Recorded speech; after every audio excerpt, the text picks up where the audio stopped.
Assalamualaikum warahmatullahi wabarakatuh. Alhamdulillah wassalatu wassalamu ala rasulillahi wa ala alihi wa ashabihi wa man walahu wa ala hawla wa la quwata illa billah. Baik, di pertemuan kedua ini saya akan membahas sesuai dengan silabus atau RPS yang sudah saya sampaikan di pertemuan awal. Ini saya akan membahas materi tentang komponen sistem basi data.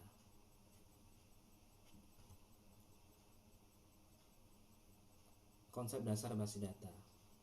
Jadi pentingnya data dalam sistem informasi. Sistem informasi adalah pengelolaan data, orang atau pengguna, proses dan teknologi informasi yang berinteraksi untuk mengumpulkan, memproses, menyimpan, dan menyediakan sebagai output informasi yang diperlukan untuk mendukung sebuah organisasi. Menurut Jeffrey L. Witten dan kawan tahun 2000.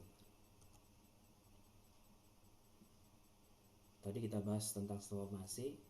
Apa bedanya sistem informasi dan teknologi informasi? Teknologi informasi yakni teknologi apapun yang membantu manusia dalam membuat, mengubah, menyimpan, dan mengkomunikasikan dan atau menyebarkan informasi. Dan juga TI dapat diartikan menyatukan komputasi dan komunikasi berkecepatan tinggi untuk data, suara, dan video. Contohnya adalah komputer pribadi, telepon, TV, peralatan rumah tangga elektronik, dan piranti genggam modern, misalnya ponsel atau smartphone dan internet. Dapat Anda lihat di analogi gambar ini. Selanjutnya kita bahas tentang input, proses, dan output. Dapat saya analogikan di sini sebuah data formulir. Ketika data ini diinput menjadi data, lalu dia proses menjadi sebuah informasi, maka ketika menjadi sebuah informasi, maka akan menjadi sebuah diproses dari informasi menjadi sebuah sistem basi data. Basis data atau database diartikan di sini basis adalah markas, gudang, tempat bersarang atau berkumpul. Sedangkan data dapat diartikan representasi fakta dunia nyata yang mewakili suatu objek seperti manusia, pegawai, siswa, pembeli, pelanggan, barang, peristiwa, dan sebagainya yang direkam dalam bentuk angka, huruf, simbol, teks, gambar, bunyi, atau kombinasinya. Dapat kita simpulkan basi data di sini adalah himpunan kelompok data atau arsip yang saling berhubungan yang diorganisasi sedemikian rupa agar kelak dapat dimanfaatkan kembali dengan cepat dan mudah. Atau kumpulan file, tabel, atau arsip yang saling berhubungan yang disimpan dalam media penyimpanan elektronik. Baik, kita akan membahas berbagai definisi basi data menurut Silberschatz, Stephen dan Pleu, McLeod dan kawan-kawan, Ramakrishnan dan Gengray. Baik, yang pertama, apa itu basi data? Basi data adalah mekanisme yang digunakan untuk menyimpan informasi atau data. Informasi adalah sesuatu yang kita gunakan sehari-hari untuk berbagai alasan, menurut Stephen dan Pleu 2000. Dengan basi data, pengguna dapat menyimpan data secara terorganisasi. Setelah data disimpan, informasi harus mudah diambil. Cara data disimpan dalam basi data menentukan seberapa mudah mencari informasi berdasarkan banyak kriteria. Data pun harus mudah ditambahkan ke dalam basi data, dimodifikasi, dan dihapus. Konsep dasar basi data. Apa itu basi data? Menurut Silberschatz dan kawan-kawan 2002 mendefinisikan basi data sebagai kumpulan data berisi informasi yang sesuai untuk sebuah perusahaan. Menurut McLeod dan kawan-kawan 2001, basi data adalah kumpulan seluruh sumber daya berbasis komputer milik organisasi. Apa itu basi data? Ramakrishnan dan Gengray 2003 menyatakan basi data sebagai kumpulan data umumnya mendefinisikan aktivitas satu organisasi atau lebih yang berhubungan. Misalnya basi data universitas mungkin berisi informasi mengenai hal berikut. Dapat dianalogikan hubungan antar entitas seperti registrasi mahasiswa dalam mata kuliah, fakultas yang mengajarkan mata kuliah, dan pengguna ruang kuliah. Kemudian entitas seperti mahasiswa, fakultas, mata kuliah, dan ruang kuliah. Nah, entitas itu bisa berupa orang, ini mahasiswa, dosen, kalau di analogi di universitas. Bisa juga benda atau keterangan yang dianggap penting seperti fakultas, program studi, mata kuliah, dan ruang kuliah. Apa itu basis data? Di sini saya gambarkan seorang database administrator dengan query atau dia dengan bahasa pemrograman SQL, dia mengolah sebuah file 1, file 2, file 3, dan file 4 dalam sistem basis data yang menghasilkan modul yang digunakan oleh end user. Basis data dan lemari arsip dapat dibedakan. Saat ini ya, kalau kita bilang basis data, kalau dulu orang secara konvensional menyimpan data dalam bentuk lemari arsip atau disimpan di lemari arsip. Di sini memberi sampul dan map, menentukan kelompok atau jenis arsip, memberi nomor. Jadi kalau dulu orang menyusun arsip di dalam lemari itu sesuai dengan nomor urut, menentukan jenis arsip, sampul, menempatkan arsip dengan cara atau urutan tertentu. Kenapa? Pencarian dan pengambilan kembali dapat dengan mudah dan cepat. Itu cara konvensional yang dipakai dulu. Nah, prinsip utama pengaturan data atau arsip, tujuan utamanya kemudahan dan kecepatan dalam pengambilan kembali data atau arsip. Perbedaannya, lemari arsip itu terbuat dari kayu atau besi, sedangkan basis data media penyimpanannya elektronik seperti disk, disket, CD, atau hard disk, atau sekarang bisa disimpan dalam cloud. Karakteristik utama basis data: merepresentasikan aspek dari dunia nyata, terstruktur dengan baik, dapat mempresentasikan kondisi saat ini atau current state, ada penggunanya dan ada aplikasinya, disimpan dalam memori komputer secara permanen, dan dapat diakses dan dimanipulasi menggunakan DBMS atau Database Management System. Sistem basis data.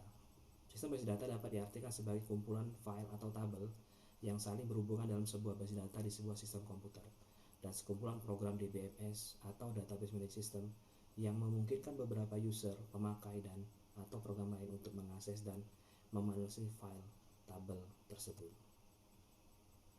Pengertian basis data dipandang dari dunia nyata, ya, fakta tentang dunia nyata, behaviornya direpresentasikan dalam konten dan operasi dari basis data. Pengguna di sini jadilah sebuah basis data. Komponen utama sistem basis data. Kita masuk ke pembahasan komponen utama basis data. Yang pertama yaitu perangkat keras, hardware. Sistem operasi, operating system. Jadi sistem operasi ini di setiap PC itu berbeda-beda sesuai orang lebih familiar. Misalkan kebanyakan di Indonesia orang lebih familiar menggunakan sistem operasi Windows. Dulu Windows 7, mungkin sekarang lebih banyak orang menggunakan Windows 10. Kemudian yang ketiga basis data atau database. Yang keempat sistem aplikasi atau perangkat lunak pengelola basis data di BMS. Komponen yang kelima yaitu pemakai atau user atau pengguna. Yang komponen keenam adalah aplikasi perangkat lunak lain bersifat opsional. Jadi banyak bisa kita menggunakan aplikasi MySQL ya untuk bahasa pemrograman. Biasanya aplikasinya berupa satu paket bundle exam, bisa juga mungkin app server untuk web server, sama isinya juga Apache dan MySQL, atau bisa juga menggunakan Oracle atau aplikasi lain sejenisnya. Kemudian perangkat lunak termasuk DBMS adalah di sini kalau dulu orang Microsoft membuat Microsoft Access, Fox Pro, DBase 4, Foxbase, Clipper, MySQL dan lainnya untuk kelas sederhana. Jadi kalau untuk sebuah database yang kecil itu orang menggunakan ini. Tapi saat ini ada Oracle. Jadi Oracle ini termasuk salah satu sebuah perusahaan basis data yang sudah komersil ya. Jadi Oracle ini ada versi gratis, tapi dia yang untuk yang versi database kecil, Informix, Sybase, MySQL Server dan lainnya untuk kelas kompleks dan berat. DBMS atau Database Management System. Sistem manajemen basis data atau DBMS atau Database Management System adalah perangkat lunak untuk mendefinisikan, menciptakan, mengelola dan mengendalikan pengaksesan basis data. DBMS adalah kumpulan data yang saling berhubungan dan kumpulan program untuk mengakses data. DBMS atau basis data, sekumpulan data yang sangat besar saling berhubungan, memodelkan real world enterprise terdiri dari entity, Contoh di sini seperti tadi saya bilang, entity itu adalah orang atau benda atau keterangan yang dianggap penting. Seperti contoh kalau orang mahasiswa atau dosen, atau keterangan yang penting misalnya kayak mata kuliah, fakultas, SKS mungkin. Selanjutnya relationship. Contoh di sini dosen mengajar mahasiswa. Jadi dosen itu entitas, yang merelasikan dosen dengan mahasiswa itu adalah dosen mengajar mahasiswa. Jadi yang merelasikan adalah mengajar mahasiswa. Nanti akan kita bahas lebih lanjut di pertemuan ketiga mengenai entity relationship ini atau IRD, itu di tentang model data di pertemuan ketiga. DBMS adalah sebuah sistem perangkat lunak untuk menyimpan, mengatur, mengakses ke basis data. Database Management System. Di sini dapat didefinisikan a collection of internet data dan a set of program to access this data. Atau juga Ramakrishnan, dia mengatakan a software page designed to store and manage database, atau sebuah perangkat lunak yang sepaket yang didesain untuk menyimpan dan mengatur database. Nah, kelebihan DBMS. Apa kelebihan DBMS?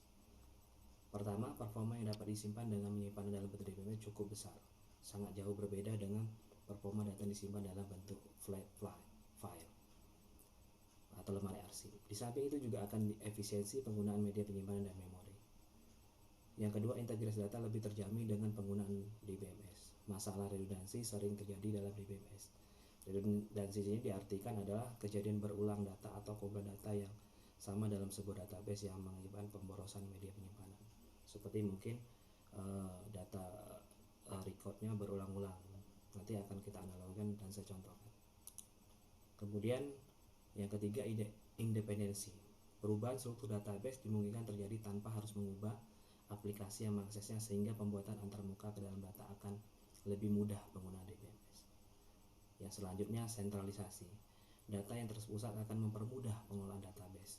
Kemudahan di dalam melakukan bagi pakai dengan DBMS dan juga kekonsistenan data yang diakses secara bersama akan lebih terjamin daripada data disimpan dalam bentuk file atau worksheet yang tersebar.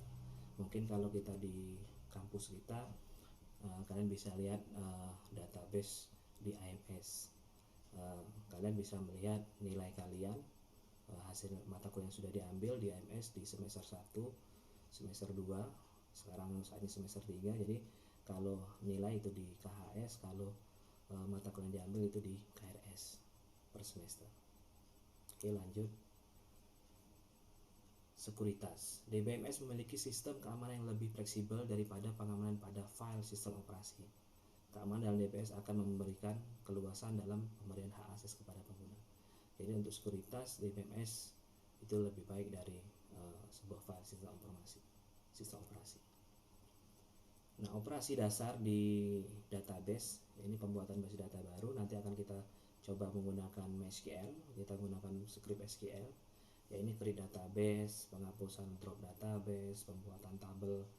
Jadi kalau sudah kita buat database, di dalam database ada tabel atau file, create table, penghapusan drop table, kemudian penambahan data baru ke tabel, insert table, kemudian pengambilan data dari sebuah tabel, search atau retrieve tabel. Selanjutnya pengubahan data dari sebuah tabel itu update, dan penghapusan itu delete.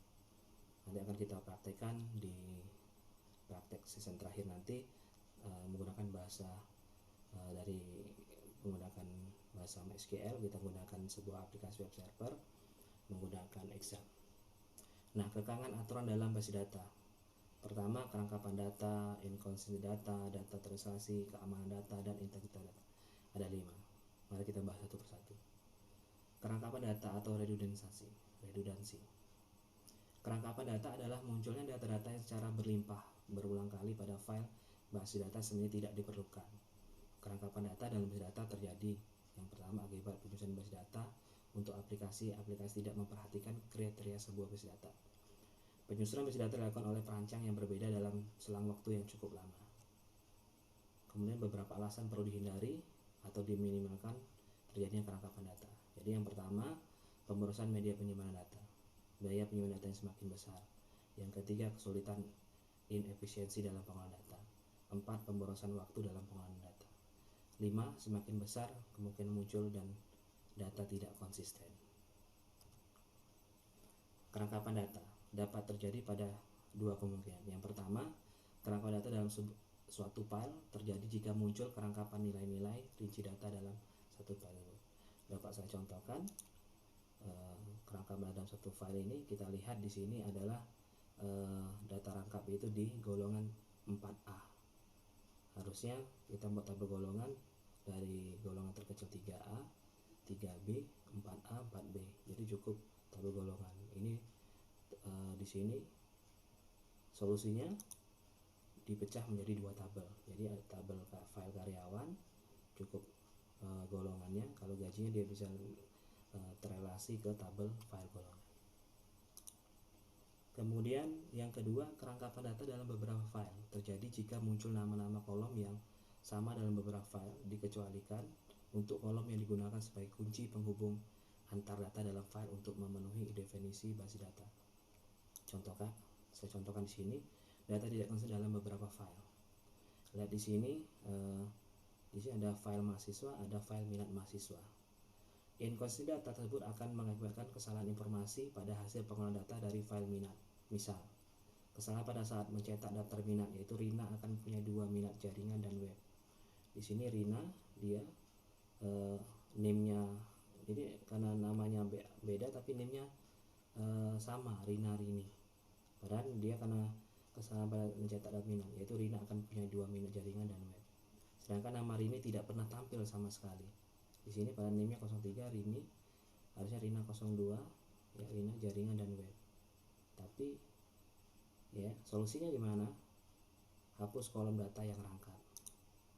Nih. Jadi kolom data yang rangkap, jadi kita pecah jadi file mahasiswa, jadi file minat, dan selanjutnya adalah file minat 2. Namanya dihapuskan. Baik. Selanjutnya kesimpulan. Kerangkapan data dalam satu file dapat diatasi dengan cara memecah file tersebut menjadi file baru yang mempunyai struktur lebih sederhana. Nanti di pertemuan terakhir ya, nggak salah kita akan membahas tentang normalisasi. Normalisasi itu gimana tabel yang kayak tadi gambaran tadi, tabel normalisasi itu menjadi normal. Kemudian kesimpulannya, banyaknya file baru yang terbentuk adalah bergantung pada banyaknya kerangkapan data yang terjadi. Jadi dilihat dari tadi beberapa satu tabel, kita pecah lagi menjadi 2 atau 3 tabel. Selanjutnya, data tidak konsisten atau data inkonsisten adalah muncul data yang tidak konsisten pada kolom yang sama dalam satu atau beberapa file data yang dihubungkan atau direlasikan. Terjadi akibat proses pemasukan data atau data entry yang tidak benar, proses pembaruan data update yang tidak benar. Selanjutnya, pengendalian sistem yang tidak baik dan terkontrol. Penyebab utamanya adalah akibatnya muncul kerangkapan data dalam file. Data tidak konsisten dapat terjadi pada dua kemungkinan. Pertama, kerangkapan dalam satu file. Kedua, kerangkapan dalam beberapa file. Kita lihat contoh kerangkapan dalam satu file. Nah, di sini. Ini file karyawan ya. Jadi inkonsisten data tersebut akan mengakibatkan kesalahan informasi pada hasil pengolahan data. Misal, kesalahan pada saat mencetak daftar perolehan gaji karyawan, kesalahan jumlah total pengeluaran uang yang dikeluarkan untuk gaji karyawan. Di sini golongan 4A gajinya 700.000 dan 750. Ya. Bagaimana solusinya? Membagi file karyawan menjadi dua file, file karyawan dan file golongan. Nah, kita tahu ini.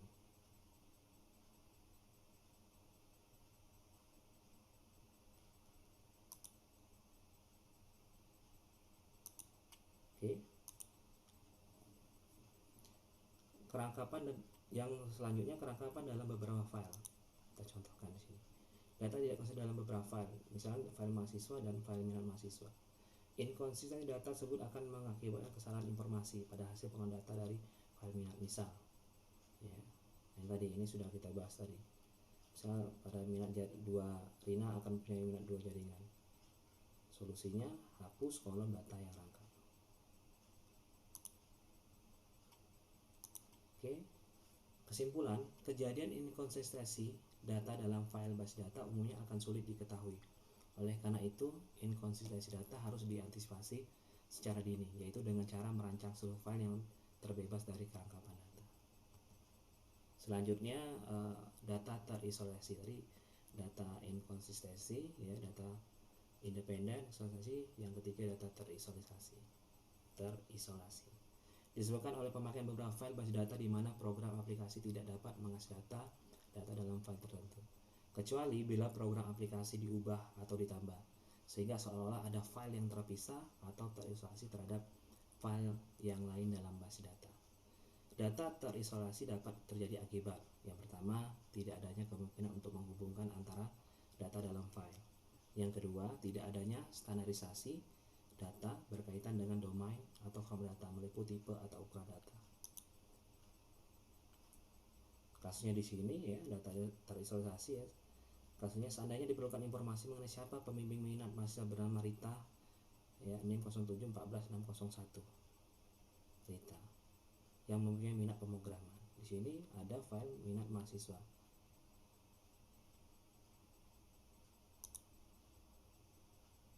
Kemudian di sini dipecah menjadi kode pembimbing. Jadi file pembimbing. Tadi file minat dan file pembimbing dipecah. Jadi ada file mahasiswa, file minat, kemudian ada file pembimbing. Kesimpulan, data terisolasi dapat diatasi dengan cara menambah file baru bertipe transaksi yang berfungsi sebagai penghubung antara data dalam file lain yang telah ada, menambahkan kolom yang berfungsi sebagai penghubung dengan file lain yang telah ada. Ketiga, menyesuaikan domain kolom yang berfungsi untuk menghubungkan antara file. Keempat, tadi yang keempat adalah keamanan data atau data security. Jadi ada 5, ya, keamanan data. Yang keempat, poin keempat, aspek keamanan base data meliputi yang pertama recovery. Recovery ini dapat diartikan suatu proses menggunakan atau mengambil kembali base data dari manajemen cadangan untuk mengembalikan data pada kondisi yang benar karena terjadi kerusakan, kehilangan data akibat kerusakan menyedia penyimpanan, program aplikasi, OS, base data, hardware. Mungkin banyak aplikasi recovery, ya, seperti Utility 2013 atau 2016, ya, atau Undelete, ya. Kemudian integrity, ya, ini diartikan berkaitan dengan unjuk kerja sistem untuk menjaga data dalam base data agar selalu berada dalam kondisi yang benar, tipe dan ukuran datanya up to date, sesuai dengan kondisi aktual, konsisten dan selalu tersedia. Kemudian yang ketiga, concurrency, berkaitan dengan mekanisme dalam base data saat digunakan oleh beberapa pemain secara bersamaan agar terhindar dari kesalahan-kesalahan akibat beberapa transaksi berbeda yang dilakukan secara bersamaan. Jadi aspek keamanannya ada meliputi 5. Yang keempat adalah privacy. Sebagai pembatasan wewenang akses data dalam base data untuk mencegah dan melindungi base data dari penggunaan oleh orang-orang yang tidak berhak dan pengumpulan yang tidak dikehendaki. Ya, yang kelima itu security. Jadi data itu harus privasi, ya. Yang terakhir adalah segi security, keamanan security. Suatu mekanisme sistem untuk mencegah dan melindungi base data kehilangan akibat kerusakan pada fisik, media penyimpanan, kebakaran, banjir badai, dan huru-hara. Ya, 5 aspek ini. Nah, integritas data. Integritas data berhubungan dengan kinerja sistem agar dapat melakukan kendali atau kontrol pada semua bagian sistem. Integritas dimaksudkan sebagai suatu sarana untuk meyakinkan bahwa data-data yang tersimpan dalam basis data selalu berada dalam kondisi yang benar, tipe dan ukuran datanya up to date sesuai dengan kondisi aktual, konsisten dan selalu tersedia.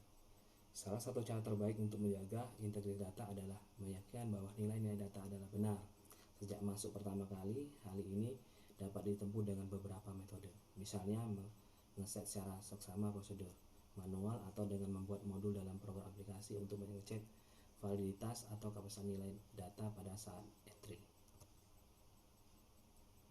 Nah, ini buat kalian latihan, ya. Ini kalau kita lihat di sini ada data redundansi, ya. Ya, nanti bisa kamu orang-orang di kertas lembar, ya, perbaiki tabel yang rangkap di atas, ya. Bisa kamu mungkin nanti ini tabel mahasiswa, file mahasiswa, bisa kamu buat tabel mata kuliah. Silakan dicoba nanti oret-oretannya di rumah sesuai dengan contoh, ya, biar datanya tidak redundansi. Oke, untuk teori, ya, saya rasa kalian bisa baca ulang Kemudian kita lanjut ke praktek ya. Nah, di praktek ini kita akan menggunakan aplikasi Exam ya. Saya sudah download aplikasi Exam yang kita bisa downloadnya di app server, atau nanti kalian bisa download di Google Class yang saya upload ya. Lumayan filenya 159 MB, atau bisa download di app server ya, Apache Friend ya. Ini Examnya bisa di Apache Friend. Baik, kita coba untuk install ya. Cukup kita double klik ya, kita klik yes.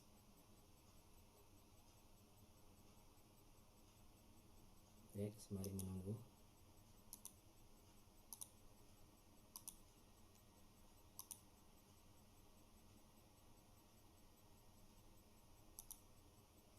Oke, nah ini muncul.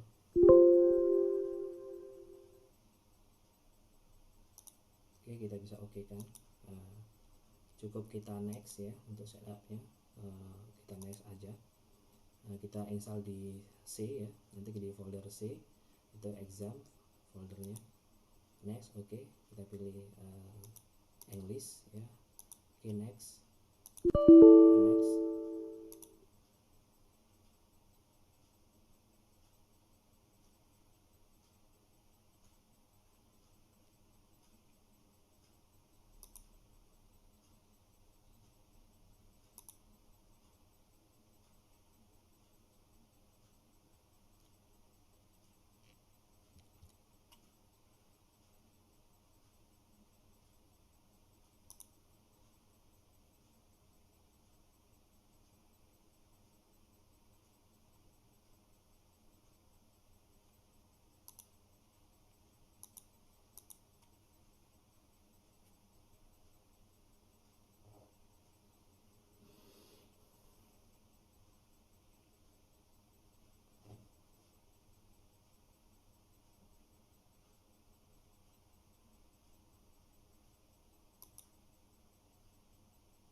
proses install exam ya.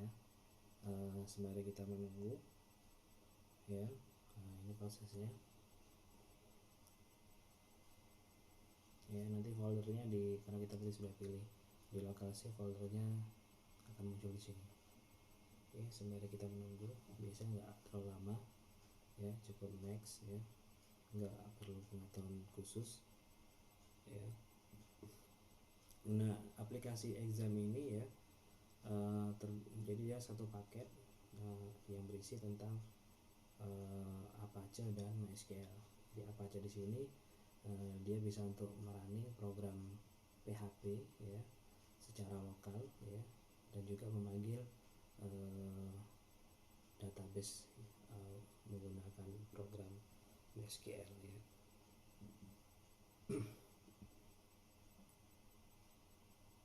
Baik, kita tunggu beberapa ini ya. Ini bisa juga digunakan untuk CMS ya. Nah, biasanya di sini Drupal, Joomla, WordPress ya. Jadi kalau kamu menggunakan aplikasi content management system ya, atau web gratis ya, seperti WordPress ya, itu salah satu CMS ya, bisa menggunakan aplikasi exam ini ya, karena dibuat secara free. Kalian bisa mendownloadnya ya, atau nanti akan saya share di tapi saya juga dengan ini ya, disesuaikan dengan Windows ya. Jadi kalau Windows kalian Windows 7, kalian bisa cek di sini di PC ya, disesuaikan kalian menggunakan ini ya, yang 64 bit operating system ya. Saya pakai Windows 10 64 bit ya. Kalau kalian memakai yang 32 bit misalnya Windows 7 ya, kalian pilih Windows 7 yang 32 bit atau yang 64 bit. Oke, setelah selesai ya. Perlu kalian ketahui ya, di modul saya juga ada cara instalasi ya, ada penjelasan di sini ya. Ini examnya adalah ya, yang sudah saya jelaskan tadi ya, versi sekarang ya. Kemudian ini cara flash instalasinya, gambarannya ya, langkah-langkahnya ya. Sampai tadi sama tampilannya, kita nunggu ini ya. Oke ya, ini di materi yang sudah saya share ya, ini modul materi saya. Jadi sebagian materi saya itu saya buat dalam sebuah modul ya. Oke, ini sudah 75% ya. Nah, ini nanti kita untuk mengawalnya kita menggunakan ini ya. Jadi kalau kita ini ya, MySQL ini sekarang versi terbarunya dia akan tampil sebagai MariaDB ya, atau MySQL yang dulu ini MySQL. Nah, ini perintah-perintah dasar tadi yang dijelaskan ya, seperti membuat create database, membuat database ya. Nanti akan kita coba. Oke, ini finish. Oke, save. Nah, ini ya, ini exam control ya. Exam control ini bisa kalian lihat di C ya, itu di exam. Di sini ada namanya exam control ya. Jadi kalau kita tutup di sini, tutup ini ya, ini muncul di sini ya.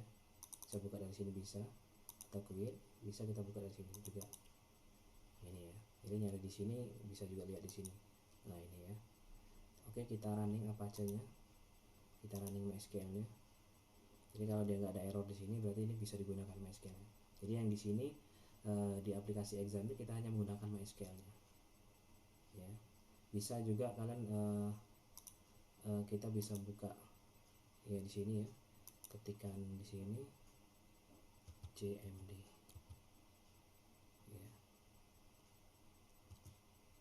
Nah, ini tampil kayak gini.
Baik, kita lanjutkan ya.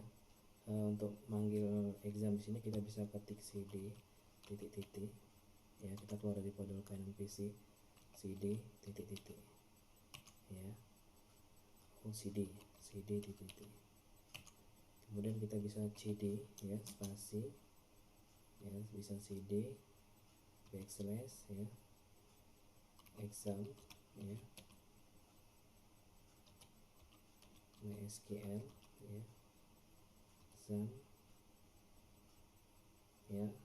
Bisa kita buka di C di sini, exam mysql, ini mysql ya, bin ya, mysql bin ya, kita bisa enter ya, atau langsung ketik mysql bin enter. Nah, ini jadi MariaDB. Jadi kalau yang versi terbaru itu ininya MariaDB. Untuk perintah pertama kita bisa show database titik 2. Jadi setiap statement kita akhirnya titik 2 ya. Kurang ini ya, kita bisa mencoba dengan button up ya, kurang S, database isu database enter.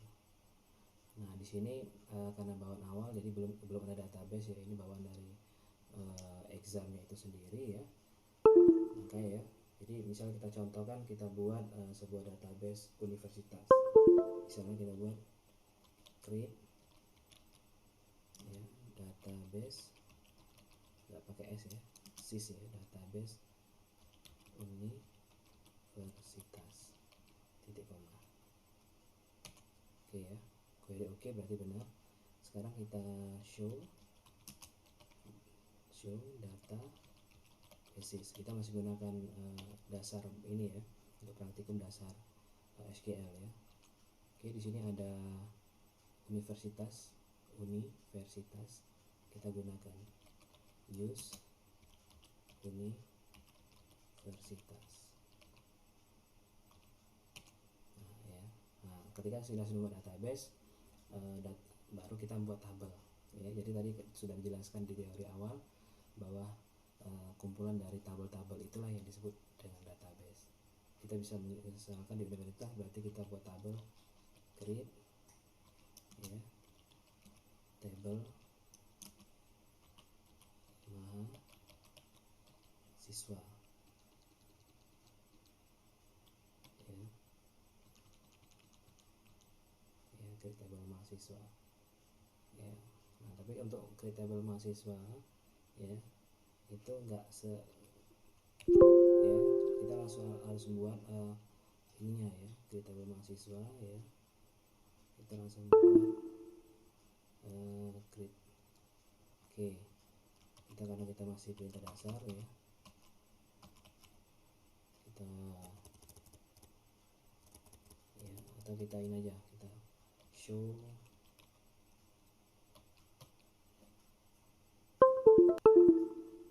ya, atau show tabelnya, ada nggak tablesnya? Oke, enter. Oke, ada ya, belum ada ya, kosong. Atau perintah tadi menghapus drop universitas ya, titik koma ya. Apa keterangan? Error ya. Berarti kita buatnya drop universitas berarti drop database universitas seperti itu. Oke, kita sekarang coba tampilkan show databases ya, udah, database universitas sudah terhapus. Baik, mungkin ini saja ya untuk praktikum ya. Untuk pertemuan kedua kita akan lanjut lagi yang lebih detail ya, perintahnya itu di pertemuan ketiga ya. Jadi saya harap nanti bisa coba install sendiri ya examnya ya. Nanti linknya saya kasih di Google Classroom, atau saya upload aplikasi examnya ya. Tapi lebih baiknya saya upload ya upload linknya aja biar kalian bisa milih downloadnya sesuai dengan kebutuhan sistem operasi kalian. Oke, kurang dan lebih saya mohon maaf. Akhirul kalam, ya saya akhiri. Wassalamualaikum warahmatullahi wabarakatuh. Tetap di rumah, jaga kesehatan ya, selalu gunakan masker kalau keluar rumah. Oke, sekian, terima kasih.